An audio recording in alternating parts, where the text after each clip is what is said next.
Ipabatid sa lahat ang pagdating ng ating mga kagalang-galang na punong barangay ng Lingunan, Kapitan Noel De Lesmo at ang Kapitan ng Isla, Kapitan Joel Angeles. Ang bating pagtanggap ay isasagawa ni Lisel Andrea Katie Castro, batang nagkamit ng pangalawang karangalan. Sa aming kagalang-galang na kinatawan ng unang distrito, Rexlon T. Gatchalian. Sa aming may positibong pananaw na punong lungsod ng Valenzuela, kagalang-galang Sherwin T. Gatchalian. Sa aming matulunging tagapamanihalang pangsangay, Dr. Ferdeliza Mayari, nakakatawan ni Ginang Aurora Maguyo, tagapagmasid pangsangay sa wikang Filipino. Sa aming masipag na tagapagmasid pangpurok, Ginang Cristeta Vicente. Sa aming mabait na punong guro, Ginang Fesi Aranja. Sa aming mga pinagpipitagang mga punong guro ng iba't ibang paaralan sa Hilagang Valenzuela, mga minamahal na magulang at kapwa ko magsisipagtapos, magandang hapon sa inyong lahat. Sa pagtatapos namin, nais ko pong kunin ang pagkakataong ito upang makapagpasalamat una po sa ating Panginoong Diyos, sa aming mga guro, lalo't higit pa sa aming mga magulang na tunay na iginapang ang aming pag-aaral lamang ang aming edukasyon.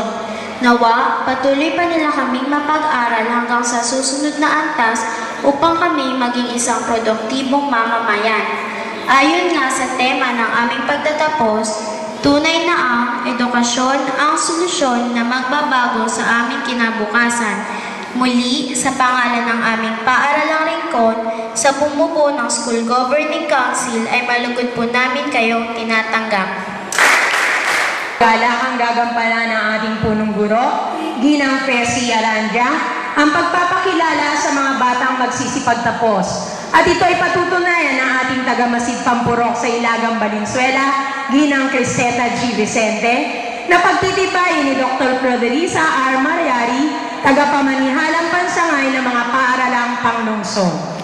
Kapiling natin ngayon ang ating Kapitan Pablo D. Antonio. At kapiling natin ang tagapamanihalang pansangay, Dr. Ferdeliza R. Mayari. Narito rin ang ating tagamasid pansangay sa Pilipino at school paper, Ginang Aurora Maguyo. At ang ating tagamasid pampuro, Ginang Cristeta G. Vicente. Kapiling din natin ang iba't ibang mga punong guro na nagbuhat sa iba't ibang paaralan mula po sa Pio Valenzuela, para sa A. Fernando, Ginoong Eduardo Cuyulita, sa Tugatog Elementary School, Ginoong Eduardo B. Materum,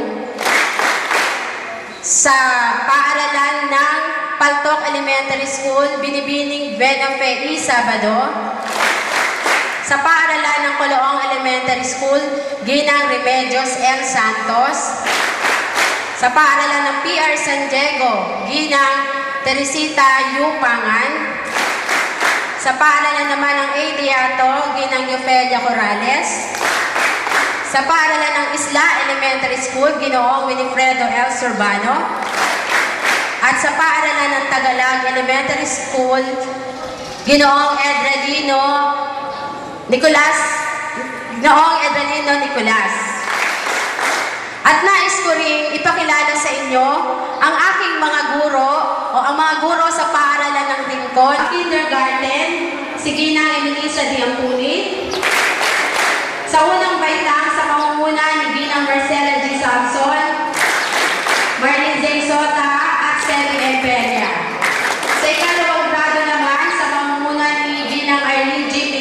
Pinili, kasama si Noemi A. Fidenes at Erin A. Gabriel.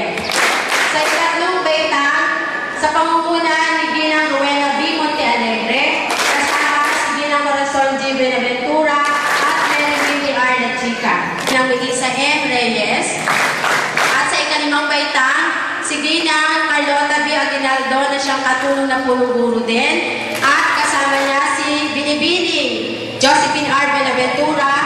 At sa ika-anim na baitang, si Ginoong John Ray Donato at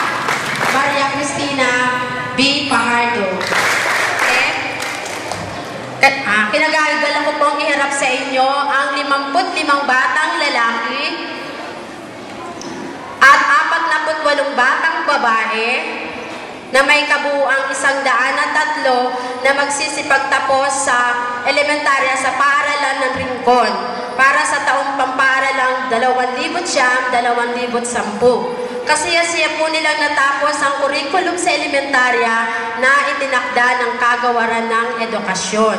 Kaya sa hapong ito, hinihiling ko po ang inyong pagpapatunay sa kanilang pagtatapos.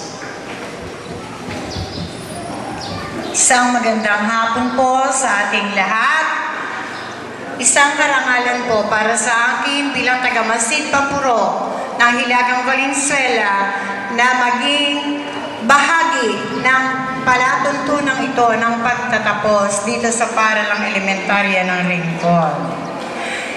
Batay sa pagpapakilala ng inyong punong guro, Ginang Fe Arandia, kasiyasiya